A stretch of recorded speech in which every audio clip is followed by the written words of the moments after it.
ഭൂമിയിൽ മനുഷ്യർക്ക് പ്രവേശനം നിഷേധിക്കപ്പെട്ട മരണത്തിന്റെ മണമുള്ള ഒരിടത്തെക്കുറിച്ച് കേട്ടിട്ടുണ്ടോ? അങ്ങോട്ട് പോകുന്നവർ ആരും പിന്നീട് തിരിച്ചുവരാറില്ല. കാരണം അവിടെ കാത്തിരിക്കുന്നത് ലോകത്തിലെ ഏറ്റവും അപകടകാരികളായ ദ്വീപിലെ രാജാക്കന്മാരാണ്. പുറമേ നിന്ന് നോക്കിയാൽ പച്ചപ്പും ഭംഗിയുമുള്ള ഒരു സ്വർഗ്ഗം, പക്ഷെ ഉള്ളിൽ പതിയിരിക്കുന്നത് നരകമാണ്.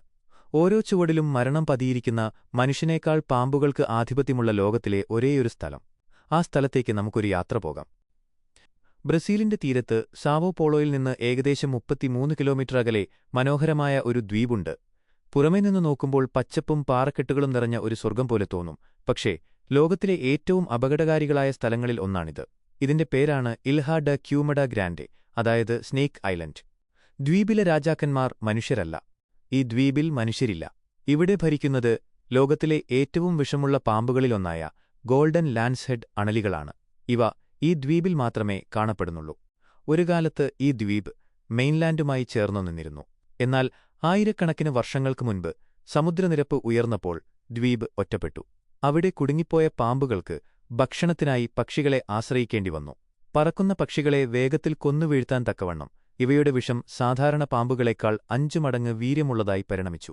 ഈ വിഷം മനുഷ്യന്റെ മാംസം പോലും അലിയിച്ചുകളയാൻ ശേഷിയുള്ളതാണ്. ഒരു ചതുരശ്ര മീറ്ററിൽ 1 മുതൽ 5 വരെ പാമ്പുകൾ ഈ ദ്വീപിലുണ്ടെന്നാണ് കണക്ക്. അതായത് നിങ്ങളവിടെ കാലുകുത്തിയാൽ ഓരോ ചുവടിലും ഒരു പാമ്പിനെ പ്രതീക്ഷിക്കാം. ഈ ദ്വീപിനെക്കുറിച്ച് പ്രചരിക്കുന്ന ഏറ്റവും ഭയാനകമായ കഥ 1900കളുടെ തുടക്കത്തിൽ നടന്നതാണ്.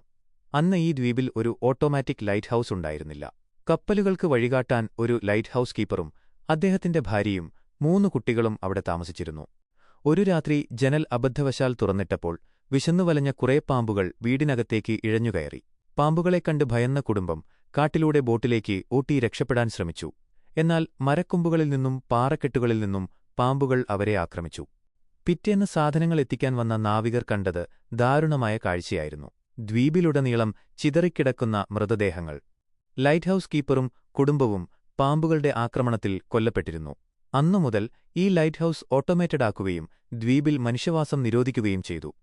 മറ്റൊരു കഥയനുസരിച്ച് ദ്വീപിന്റെ അപകടത്തെക്കുറിച്ചറിയാത്ത ഒരു മീൻപിടുത്തക്കാരൻ ദ്വീപിലെ വാഴപ്പഴം ശേഖരിക്കാനായി അവിടെ ഇറങ്ങി.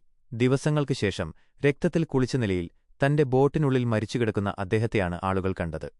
ഇന്ന് ബ്രസീലിയൻ നേവി ഈ ദ്വീപിനെ കർശനമായി നിയന്ത്രിക്കുന്നു. പൊതുജനങ്ങൾക്ക് ഇങ്ങോട്ട് പ്രവേശനം നിഷിദ്ധമാണ്. ഗവേഷണങ്ങൾക്കായി വരുന്ന ശാസ്ത്രജ്ഞർക്കും ലൈറ്റ് ഹൌസ് അറ്റകുറ്റപ്പണികൾക്കായി വരുന്ന നേവി ഉദ്യോഗസ്ഥർക്കും മാത്രമേ പ്രത്യേക അനുമതിയോടെ ഇവിടെ പ്രവേശിക്കാൻ കഴിയൂ. അതും കൂടെ ഒരു ഡോക്ടറുണ്ടെങ്കിൽ മാത്രം. പ്രകൃതി അതിന്റെ തനതായ വന്യതയോടെ സംരക്ഷിക്കുന്ന, മനുഷ്യന് കീഴ്പ്പെടുത്താൻ കഴിയാത്ത അപൂർവം ഇടങ്ങളിൽ ഒന്നായി സ്നേക്ക് ഐലൻഡ് ഇന്നും നിലകൊള്ളുന്നു. ഈ കഥ നിങ്ങൾക്കിഷ്ടപ്പെട്ടോ? ഇഷ്ടപ്പെട്ടാൽ ലൈക്ക് ചെയ്യാനും സബ്സ്ക്രൈബ് ചെയ്യാനും മറക്കല്ലേ.